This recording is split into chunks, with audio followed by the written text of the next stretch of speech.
Hi, hello, and welcome to The Life of a Console, a series where I look over the games of the PS4 to see if they're still enjoyable today. So let's set the mood. The year is 2013. Assassin's Creed Black Flag is released as a launch title for the PS4. This was my and probably many others' first introduction to the franchise, what with it being the first AC on the PS4. And what an introduction it was. It reached such highs that the series beyond this point struggled to live up to it, and has caused the developers to completely abandon the old formula for making these games, something that I think speaks to the quality this game holds in its shell of dated but not entirely terrible graphics. Black Flag is not the prettiest game, nor was it trying to be. It was designed to be played on the PS3 and Wii U after all. It was never going to be the most stunning thing anyone's ever seen, it was simply trying to be a fun game that drew the players into it, and my oath, did it succeed in that. The game is broken up into two main parts when it comes to gameplay, stuff that happens on foot, and stuff that happens by ship, and it is not hard to determine which of these things is better at all. You play as privateer turned pirate Edward Kenway, and that is a very important distinction. Pirate Edward. This game is a game about assassins, and on the ground it is constantly trying to force you into being that stealthy assassin-like character, but it goes against everything Edward is. Edward is rash, greedy, and cocky as hell. Why would he bother trying to hide? This is further emphasized by two big things. The combat in this game is very easy. I'm not experienced in games and tend to die a lot in almost every game I play. I'm pretty sure the only game I've played that I haven't died in is Rugby League Live, but this combat left me feeling challenged exactly once, and that was because it was 3 in the morning and I was more asleep than gaming. Which isn't to say I didn't die, because I fell off things a lot, mainly due to glitches and not knowing if I can jump onto something, partially because I'm an idiot. There's plenty of blame to go around. But the easy combat leads to a feeling in the player that Kenway's attitude fully supports of, I can take this, which just serves to kill all immersion you have in the story when moments like this scene happens.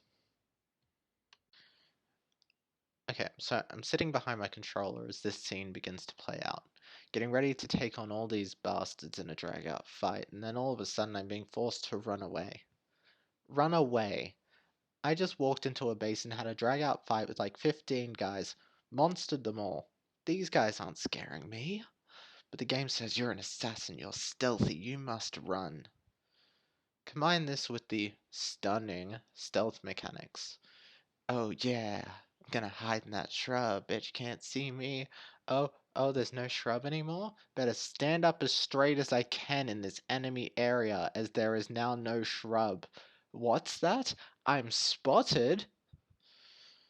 Yeah, Edward's a bit of an idiot when it comes to stealth, and he's a complete and utter badass with his swords. He handles like a pirate but is forced into the cookie cutter assassin missions. It feels like they just wanted to make a pirate game, but were being forced to fit it into the mold of assassins.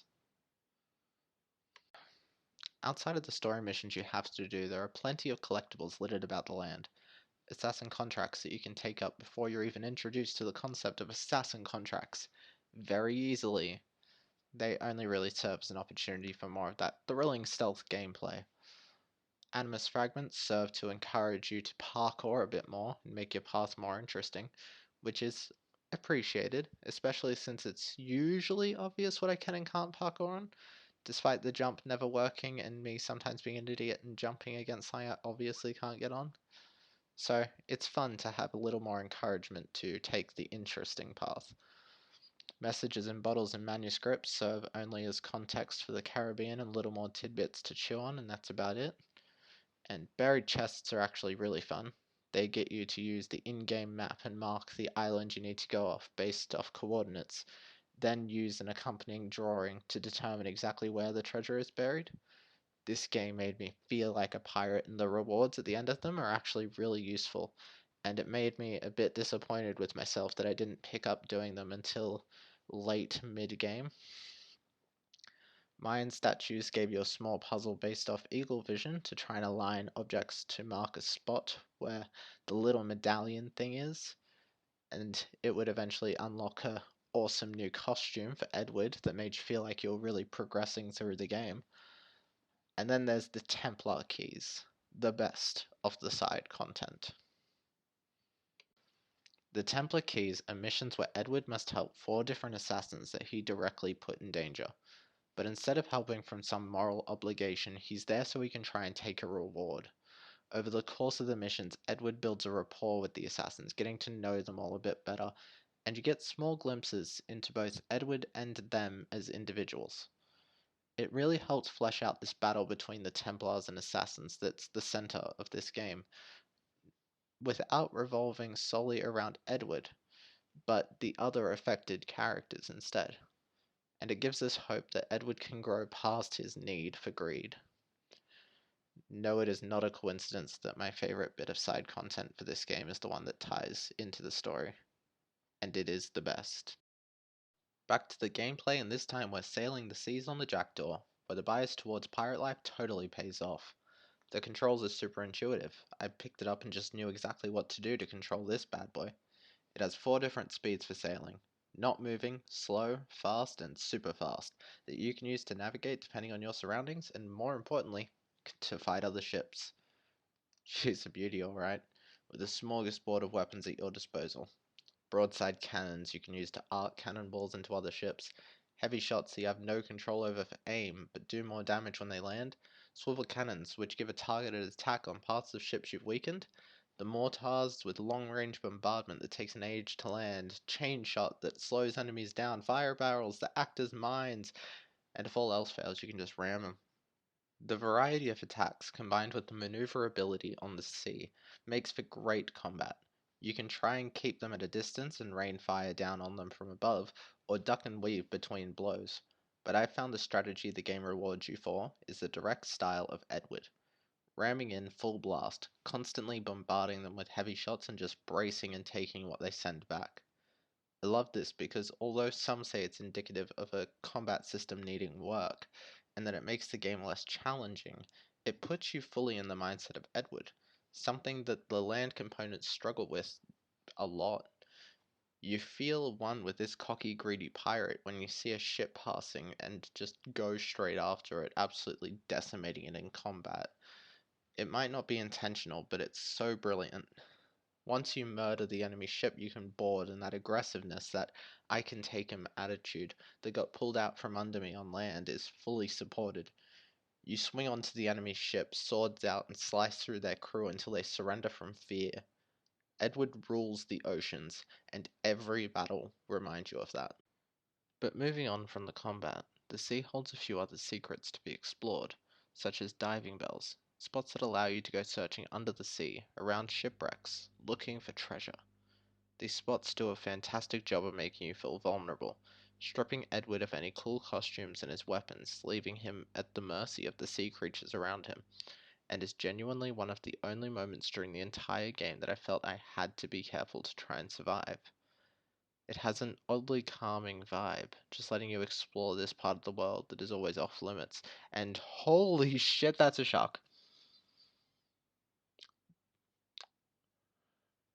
Well, I'm not doing that again.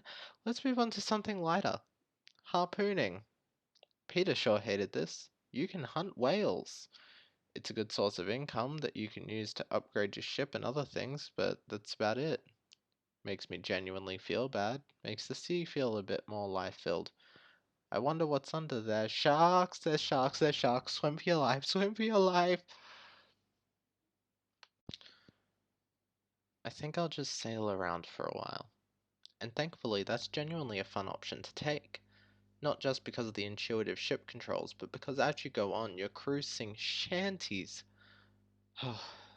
This may be the great quarantine of COVID times speaking, but the shanties are the best part of this game.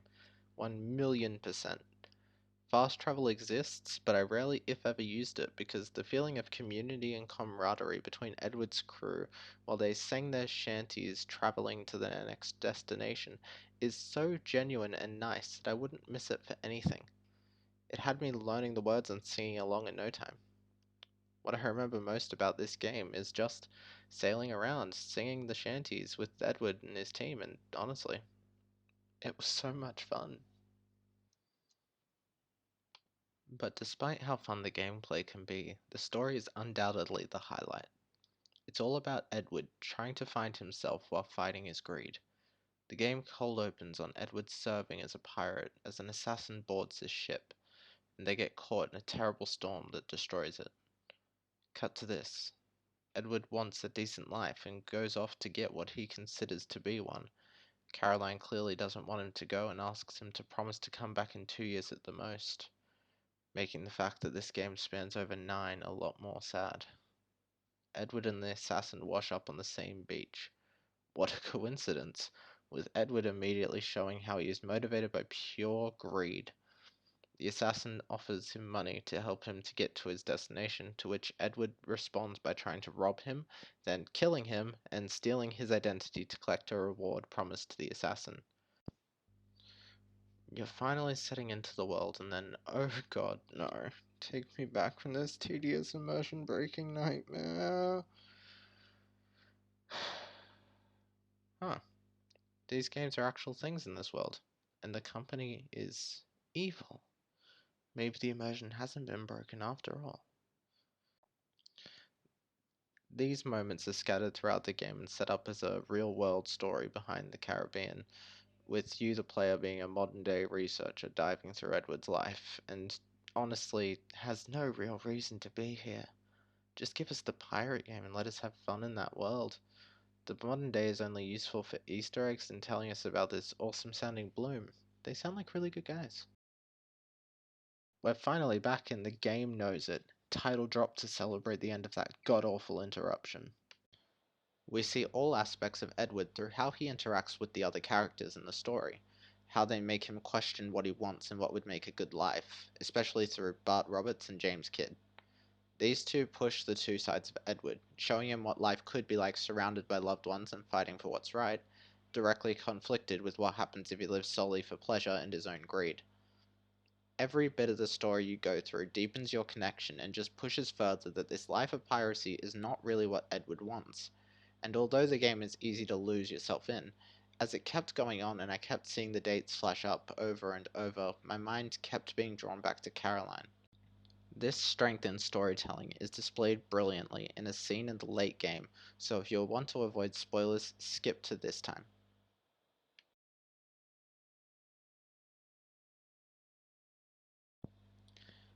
Edward has just lost the person he was closest with in the Caribbean, Mary Read, who dies in his arms. Edward starts to drink himself blind, being taunted as being too good a man for the pirate life by Roberts. Roberts gives him a short monologue, echoing the thoughts of Edward himself in the flashback. You see your friends, all now dead, haunting your mind, before you're launched into the sea. Alone, disorientated, swimming in a sea of dead crew members, sharks circling, waiting to drag them down, and you have to swim through them, slowly, taking in every moment as the music stops and all there's left to hear is you, struggling through the seas. You finally walk out and see Roberts duplicate himself and go to assassinate him over and over as one of Aesop's fables plays in the background. A fable about a jackdaw trying to steal a ram, only for it to not be noticed by the ram and get captured, summing up Edward's character to this point. He constantly wants more, but from that greed, from constantly trying to get more, he loses everything he has. He then gets sent to the jackdaw itself, as Caroline shouts at him for breaking his promise, before shifting to Mary, warning him to change his course before there's no going back, as Edward steers straight into a storm. Cut to the loading screen, and instead of being able to mess around with Edward while waiting, the game makes you sit in that scene. Edward passed out, face down on the ground. Bart is goading Edward, saying he's not being greedy enough, trying to tempt him into pushing that bit too far, trying to stop him from turning back. And after the death of Mary, who was the main relationship Edward had through the game, who was trying to push Edward to find a deeper purpose outside of just himself, dies, he's down. and at Bart's mercy, literally at his feet. It's a completely bleak scene that just shows how screwed up his priorities are and the guilt that weighs on him, climaxing in Caroline going off after he's been gone for close to 10 years instead of his promised 2. Until Reed steps in and just gives a small ray of hope. A tiny little hope. Her memory shows Edward he can turn back now, and it drives him. He wants to honor her, and so makes the effort to turn around and find a deeper purpose for himself. The relationships he has with others. And unfortunately, it's too late for Mary, the pirates, and as we later find out, Caroline. This game is tragic. Edward overcame his problem to find what really mattered, but it took losing everything to find that. At the end of the game, we see him going past everyone he lost to get him to this point, from the man we saw at the beginning. And now, thanks to them, we see just how much he's changed. As he picks some flowers for his daughter that he's meeting for the first time, thinking only of her, we see them sail off into the distance as the credits roll, and it's so emotional because of this journey, and you can see just how much Edward truly cares about this girl, and I absolutely loved it. This is what makes Black Flag so good to me. The real world stuff is terrible. The assassination side is honestly weak, the visuals may have aged a tad poorly, but this game gives you Edward Kenway, makes you relate to him in the cutscenes, makes you feel like him in the combat. You go through a journey of character growth in his shoes as he deals with his flaws over the course of the game, and that combined with an ocean I was captivated by simply makes for a gaming experience I won't soon forget, and one of the strongest gaming protagonists I can think of. It completely makes up for any shortfalls that the gameplay might have. If you haven't played this game, do yourself a favor and do it. You will not regret it. If you liked this video, please like, share, and subscribe for more reviews on books and games. If you have any suggestions for how I can improve, please comment below as I'm always looking to get better. But that aside, I'm That Generic Nerd, and I'll see you next time.